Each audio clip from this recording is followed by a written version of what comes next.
तो ये कहानी है विश्वास की, धोखे की और पॉलिटिक्स की। आज हम अशोक हरातकांड की पूरी कहानी को खोलकर देखेंगे। एक ऐसा मामला जिसने सिर्फ महाराष्ट्र को ही नहीं बल्कि पूरे देश को हिलाकर रख दिया। अच्छा, इस पूरे केस को समझने के लिए हमें एक नंबर से शुरू करना होगा और वो नंबर है 35। तो ये 35 सिर्फ एक नंबर नहीं है, ये हैं 35 वीडियोस। और इन वीडियोस में क्या था? कथित तौर पर 8 महिलाओं का यौन शोषण, वो भी धार्मिक अनुष्ठानों के नाम पर, एक पूरा जाल। तो चलिए सबसे पहले ये समझते हैं कि ये मामला आखिर है क्या, ये सनसनीखेज आरोप क्या हैं। तो देखिए, इल्जाम बहुत ही संगीन है। कहा यह जा रहा है कि अशोक खरात, जो खुद को एक आध्यात्मिक गुरु बताता था, उसने लोगों का भरोसा जीता और फिर तंत्र मंत्र और पूजा पाठ के नाम पर महिलाओं का यौन शोषण किया। तो सवाल ये उठता है कि ये अशोक खरात है कौन? कैसे, मतलब कैसे उसने इतना बड़ा जाल बुना? उसका काम करने का तरीका बड़ा ही, कह सकते हैं, शातिर था। देखिए, सबसे पहले वो क्या करता, न्यूमरोलॉजी यानी अंक ज्योतिष का इस्तेमाल करके लोगों को उनका पास्ट बताता था और बस भरोसा जीत लिया। फिर फ्यूचर की प्रॉब्लम सॉल्व करने के नाम पर बड़े बड़े पूजा पाठ करवाता। इसी बीच वो चिंको जैसी महंगी चीजें बेचता था और तो और अपने मंदिर में नकली सांप और बाघ रखकर लोगों को डराता भी था। मतलब विश्वास, डर और पैसा, पूरा एक सिस्टम बना रखा था उसने। और हां, जब पैसे की बात आई है तो जरा आंकड़े देखिए, होश उड़ जाएंगे।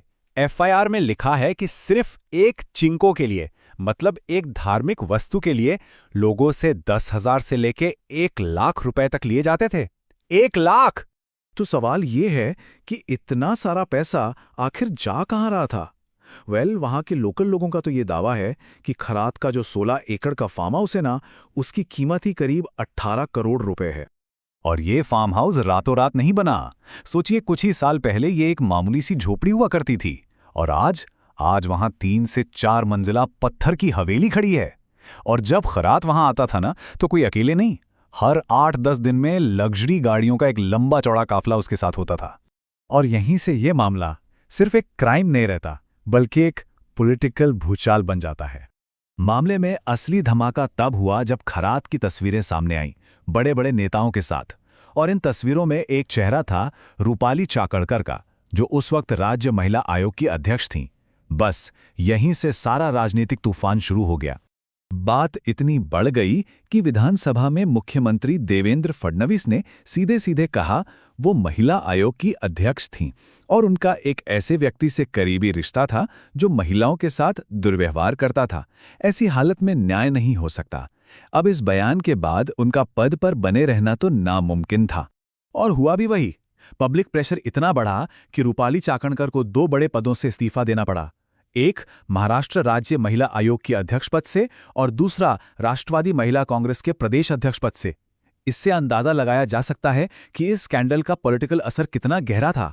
तो अब सवाल यह है कि आज की तारीख में केस कहां तक पहुंचा है, इन्वेस्टिगेशन का क्या स्टेटस है और आगे क्या होगा। तो देखिए, एक्शन कई लेवल पर शुरू हो चुका है।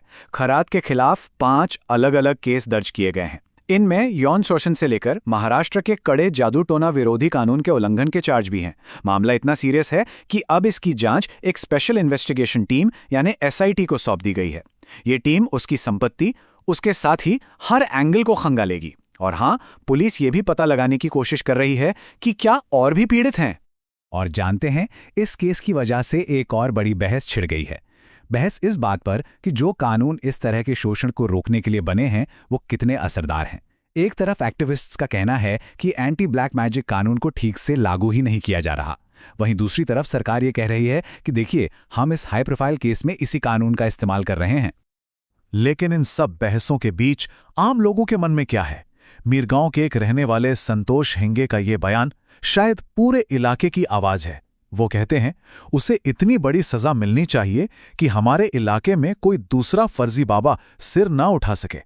और आखिर में ये सब हमें उसे एक सबसे बड़े और अनसुलझे सवाल पर लाकर खड़ा कर देता है।